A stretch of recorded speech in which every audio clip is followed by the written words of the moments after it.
Welcome to today's explainer. So we've got a truly fascinating piece of source material to dissect today. What we're looking at is essentially a blueprint. It's a single paragraph prompt designed to conjure up the ultimate trustworthy digital health expert, literally out of thin air. We're going to break down exactly how this text systematically engineers credibility. We'll go layer by layer, word by word, to see what it actually tells us about the psychology of learning online. Let's get right into it. Let's dive straight into the exact opening line of this text. Right out of the gate, it commands, create a professional senior health educator. Notice how it doesn't just ask for a doctor or, some generic speaker. It immediately sets out to manufacture a highly specific, totally authoritative persona designed entirely for educational communication. It's basically framing the exact power dynamic between the speaker and you, the viewer, right from the very first syllable. So, moving to Section 1, the ideal health educator, demographics of trust. Okay, check this out. Notice how the text specifically targets the early 40s age bracket. Yeah, that is definitely not a random choice. By demanding a confident and knowledgeable expert in their early 40s, the prompt is striking this perfect psychological balance. It envisions someone who has that seasoned professional experience of a senior health educator. But you might be wondering, why not their 50s or 60s? Well, because it also needs to retain a relatable youthfulness and energy. It's honestly the exact demographic sweet spot for someone you'd trust to give you modern, up-to-date medical advice without feeling like they're, completely disconnected from current lifestyle trends. All right, Section 2, Building Trust and Authority, the Duality of Tone. This part brilliantly illustrates the tightrope walk of health communication. On one hand, the prompt dictates a warm and trustworthy expression, but simultaneously, it requires a calm and authoritative voice. It's kind of a dual mandate, right? The educator has to project enough visual warmth to build your trust and make these complex topics feel accessible. But at the same time, they have to maintain a vocal tone that is completely calm and authoritative just to command respect.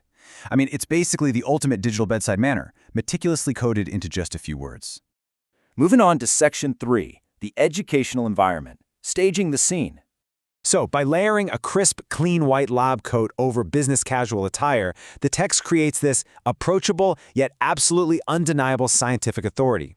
You aren't just looking at someone in a fancy suit, you're looking at a practitioner. And take a look at the specific setting details here.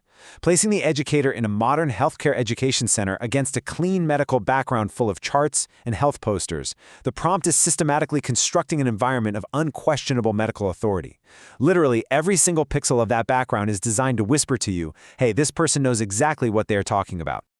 Next up is Section 4, Health Topics and Delivery, the Curriculum. Now, the prompt tasks this educator with explaining a surprisingly comprehensive wellness curriculum. We're talking everything from general health and nutrition all the way to disease prevention, but it actually goes even further than that, explicitly including mental wellness and healthy lifestyle habits. So this digital expert isn't just up there treating symptoms. The text purposefully designs them to be this holistic lifestyle guru, entirely capable of addressing both physical and mental well-being for the modern internet user. But, having a great curriculum means absolutely nothing if the delivery falls flat. So to ensure we actually absorb these topics, the text demands a professional presentation style where the educator speaks clearly and uses natural hand gestures. Think about that for a second. The text specifically has to command the persona to be natural to avoid looking stiff, robotic, or, artificial. It totally recognizes that physical movement and clear articulation are just as important as that white lab coat when it comes to keeping us engaged. Which brings us to Section 5, Cinematic and Technical Excellence, the polish.